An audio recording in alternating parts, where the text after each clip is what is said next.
Дорожно-патрульная служба Якутска берет нарушителей парковки в оборот. На автомобилях инспекторов установлены специальные приборы, которые фиксируют стоянку в запрещенных местах. Сколько писем счастья в этом году уже получили столичные водители, знает наш корреспондент Виталий Абрамов. Автомобилисты делятся на два типа. Те, кто паркуется правильно, хоть и не на совсем удобных и удаленных местах, и на тех, где им вздумается. Последняя категория создает проблемы для всех. В городе ремонтируют и расширяют улицы, но наши братцы превращают четырехполосные улицы в 2 раза уже. Но и на них есть управа. С прошлого года на вооружении ГАИ появился прибор видеофиксации нарушений правил остановки и стоянки. Вкратце – Паркон.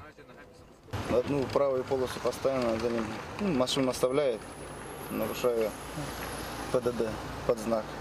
Поэтому этому прибору мы выявляем, отправляем по почте, как называется в народе, письмо счастья. И таких писем счастья с начала года отправлено более 24 тысяч. По городу ежедневно курсируют 4 таких автомобиля. У каждого свой определенный маршрут.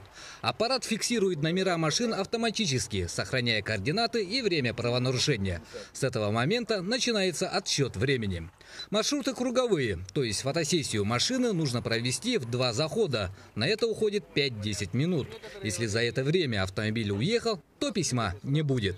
Налагается штраф в размере 1500 рублей Кодексом административного правонарушения. Также при неоплате административного штрафа в срок данное нарушение удваивается. Кроме того, с сегодняшнего дня на подмогу роботу вышли и настоящие автоинспекторы.